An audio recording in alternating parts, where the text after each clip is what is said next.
I'm really excited to be here. Happy International Women's Day. It's a great month to be reflecting on all the great contributions to all the industries, and decentralized finance is one of them. And I'm really happy to be a part of this event in advancing knowledge for women in the space and hopefully bringing more of us into the space to impact it. So my name is Maggie Love. I'm co-founder and director of business development for Web3 Cloud, which is a crypto company that is building the infrastructure layers for the compute and the decentralized storage areas of blockchain. And I'm founder of SheFi, and this is an educational initiative I started last year to educate women on decentralized finance. And it also doubles as a vehicle to donate funds to organizations that are educating women in STEM fields. So that's just a bit about me. So really quickly for the agenda today, we are going to do a quick blockchain overview, DeFi overview, go through some of the use cases, talk about the differences between what we call CeFi, which stands for centralized finance, and DeFi for decentralized finance, and go over some of the concepts, do a summary, and just say thank you. So a simplified way to think about blockchain or what we call Web 3.0 is that it's an evolution of the internet. So here's a timeline that encompasses some of the important events in the history of the internet, yet it is not all of the events.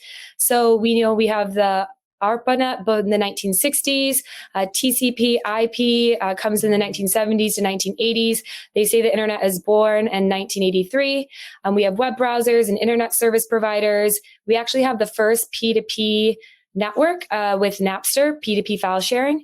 In the mid 1990s, the early 2000s, we have the rise of the internet companies. So Google, YouTube, Amazon. We have then the rise of the social media companies and the early 2000s as well.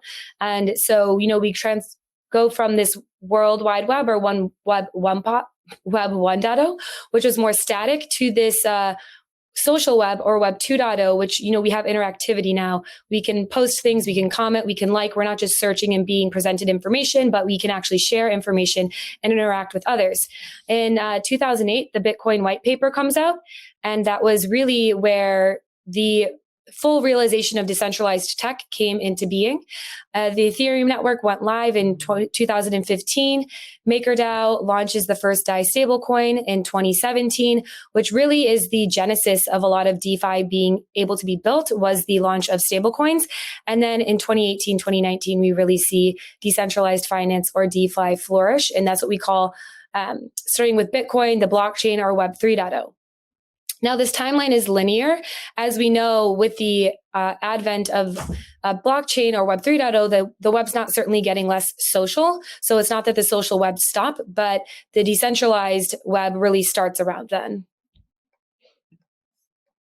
And just for some history, the reason that we believe in blockchain technology and its importance and its impact in the world is because we actually live in an imperfect world.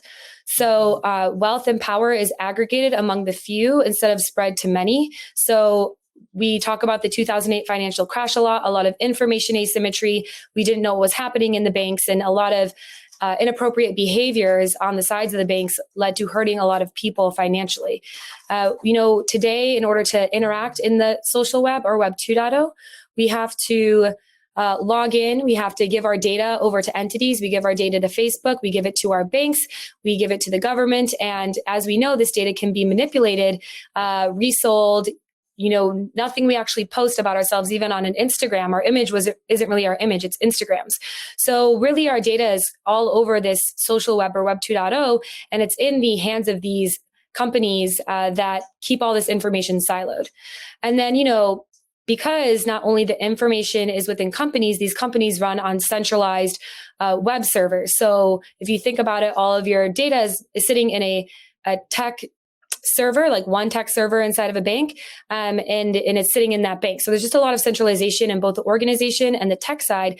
And the problem with the tech side is that this makes all of your data and information prone to hacks. So we've kind of learned about a new one, I feel like, every couple months, but just people's private information being accessed when they didn't think it was is very harmful. Financial addresses, identities. And so,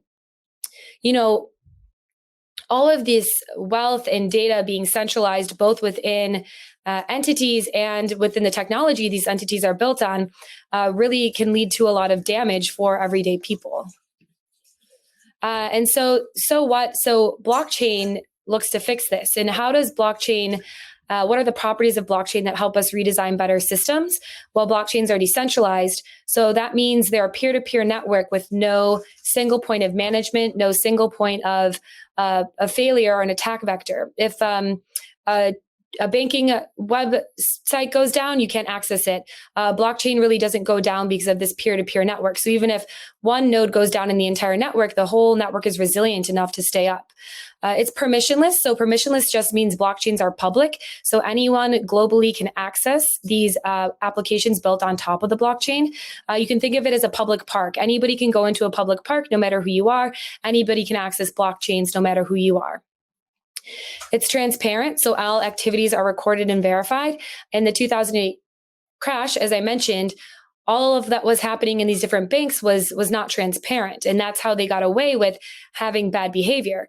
On a blockchain, all the activities, all the interactions, everything that happens in any DeFi project is recorded onto this decentralized ledger. So you can go and you can audit it yourself if you would like to.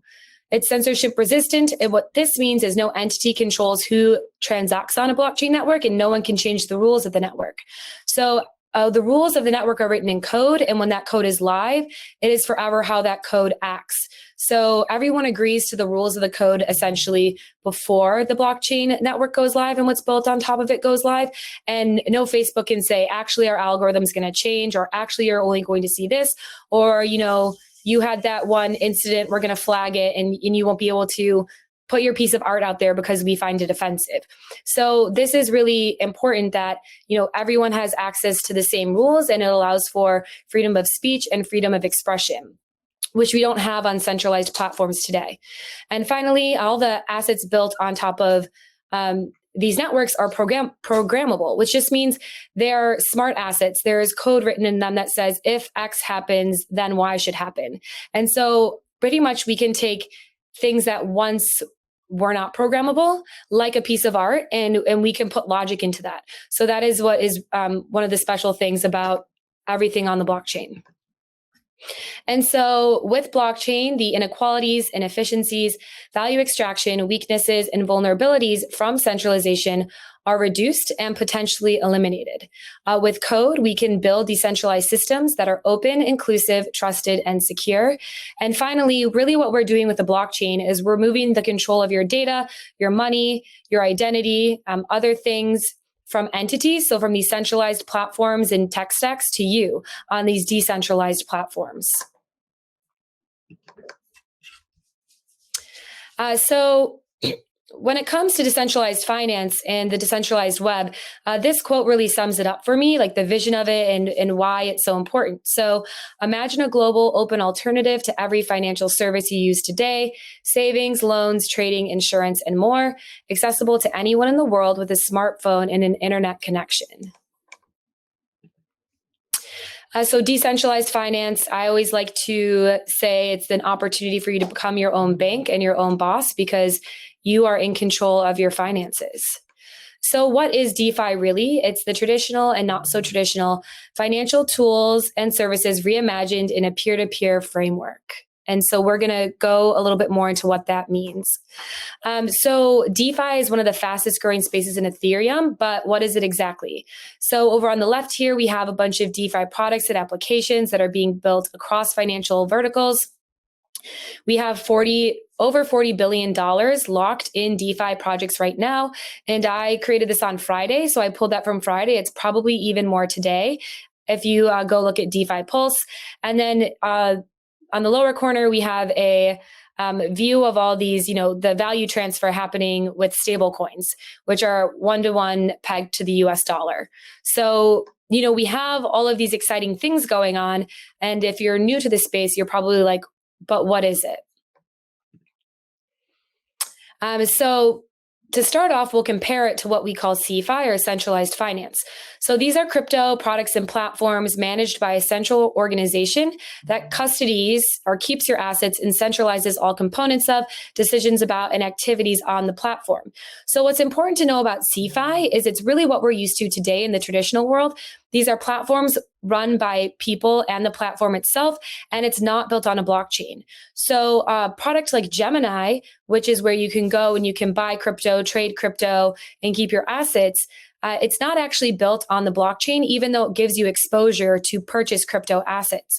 So that's important. That means it's these the decentralization, the transparency, the censorship resistance doesn't exist in what we call CeFi platforms, even though they can be crypto related. When we talk about decentralized finance, we're saying these products and platforms are built on a blockchain that are non-custodial. So you're always managing your assets is what that means. And many of the components and activities are decentralized. So these are platforms run by code. So when the code goes live, you cannot change the rules of the game, and they're not run by people. They are built on a blockchain. So every activity, everything that happens on it from their side as well is transparent and recorded.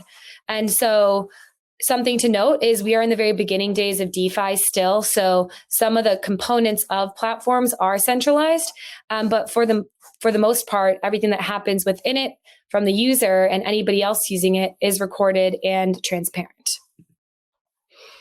So some examples of popular CeFi or centralized finance projects are Kraken, Binance, Coinbase, BlockFi, Celsius.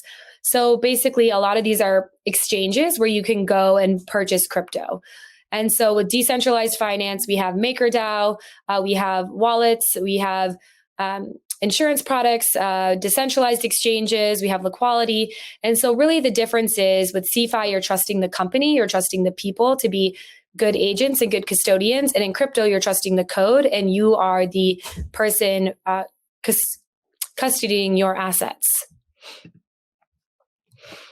So quickly, some popular DeFi use cases are stablecoins. So, you would think I want a digital currency that's not volatile in price, that you can easily transact with. There's lending and borrowing. So either you want to earn interest on an asset or you want to take out a loan without an intermediary or complex terms. Decentralized exchanges, you want to trade between multiple currencies or tokens at the best prices, also without an intermediary. Derivatives, you want exposure to a certain asset and the performance of it, but you don't want to hold the asset. Insurance, you want to purchase protection for your asset. So if a negative event happens, you don't lose a significant amount of money. Governance, this is where you as a person could have say in the decisions that influence a project's roadmap. So that would never happen with a Facebook, right? We cannot be governing how Facebook develops. But with DeFi, they have certain ways for anybody in the community to have a say what is happening in a project, which is really special.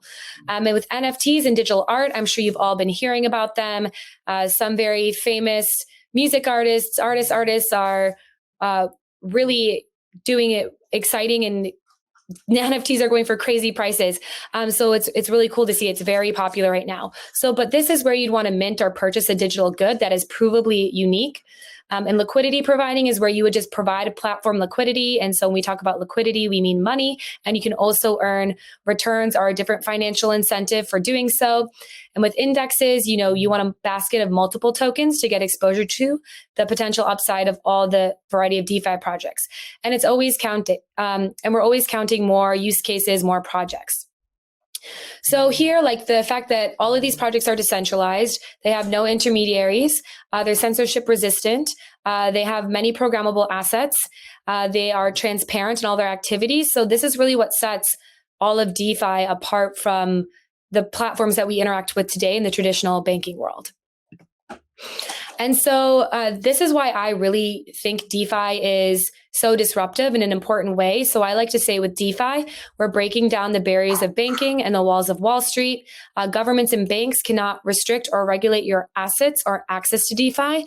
I should say yet. I'm sure there's always regulatory things incoming. There's financial services that were only for a certain class of people, certain socioeconomic status, are now available to all. And you don't need a large amount of wealth to grow your wealth. You can start with $10, $5, $50. So it's really democratizing access to financial services in a way we haven't seen with other traditional open fintech platforms. And the future of money is digital, programmable, and unstoppable. If you've been watching the crypto markets, you're seeing a lot more companies adding Bitcoin to their reserves. And I think that just speaks to the fact that digital money is here, and it's not a speculative asset anymore. It's something that people really believe in, and it's not going anywhere. So there's always risks in DeFi. So over the past year or so, there's been a few exploits in the code. So everything in crypto is coded, and this code has to be checked for bugs or other vulnerabilities where people could hack and take some money. And that is feasible if you are a very intelligent developer. There's things that could go on with arbitrage. A lot of these projects do have their projects audited and checked for the code. And then there's also, in response to this, insurance platforms where you can buy protection against the risk of something being hacked. So we're coming a long way, but you should also always remember that it's still a new industry. And so you need to think about how much money you could potentially put in these projects if because it can be lost. So you never want to put more money into DeFi than you can risk to lose, just like the stock market or anything else that is risky. So really quickly, a few key concepts across use cases. Collateralization. So a lot of these DeFi projects, especially in lending and borrowing, it asks you to pledge an asset that this lending platform can claim in the event that you default on their loan or something, happens in the crypto industry that makes all the prices of the more volatile assets crash. So, you don't have to go through an intermediary to get a loan like you do in traditional banking, but you do have to pledge your Ethereum or your other Ethereum token in order to take out a loan. So you're borrowing against yourself. Liquidity pools and reserves is another important concept. So what this means is on projects like Uniswap, which is a decentralized exchange, instead of you going through waiting for somebody else to take this out of your trade, they actually pool a bunch of tokens into smart contracts through liquidity providers that users can lend or borrow or trade against. These pools and these prices are algorithmically determined. So all that means is that there's a reserve of tokens waiting for you to trade against or to borrow against. So there's no time for waiting for this loan being approved or making sure there's money anywhere else. The money's existing on that platform for you to leverage. Composability. And what this means is that, Ethereum, this is really true in like the Ethereum and smart contract based blockchain platforms. Since everything is built on a smart contract, projects can build on top of each other. So that is why, and you can easily transact in between all these different projects seamlessly and permissionlessly because they're all built with the same base codes. And so that makes it very easy and everything's open source for these projects to build on top of one another or take a piece of code from another project and put it in theirs. So really that's what allows DeFi to bloom so quickly. And just a reminder that all these projects have the same projects of blockchain technology. So decentralization, transparency, censorship resistant, programmable assets, and permissionless. And really now to just summarize everything up. So DeFi is the traditional and not so traditional financial tools and services reimagined in a peer-to-peer framework. These financial tools and services include stablecoins, lending, borrowing, trading, etc. They're built on blockchain, which means they're decentralized, transparent, permissionless, censorship resistant, and programmable. And finally, there's degrees of decentralization with many of these projects. So as I mentioned, even though they're built on top of a blockchain, sometimes they're still influenced by teams running them. So they want to become fully decentralized, but they're not exactly there yet. And then there's the key components across these protocols are collateralization, liquidity pools, and composability. And so DeFi really allows users to access these financial tools and services that used to be hidden behind bank approvals and provides new opportunities for people to generate wealth globally. So as I mentioned with DeFi, we're kind of breaking down the barriers of banking. Anybody can access these assets from anywhere in the world. We can really provide wealth generating opportunities for people across all socioeconomic classes. And there's no idea of this accreditation that you need. And the future of money is digital, programmable, and unstoppable. So thank you. That is it. I'm not sure if we want to do questions or we want to move to the panel. If you want to find me on Twitter, I'm at MELOVE_07 or SHE__phi. And we're SheFi_crypto on Instagram, because we're really trying to reach a new audience, people who aren't native to crypto necessarily or DeFi. We actually do a lot of explainers on Instagram and make the content very accessible visually in that way.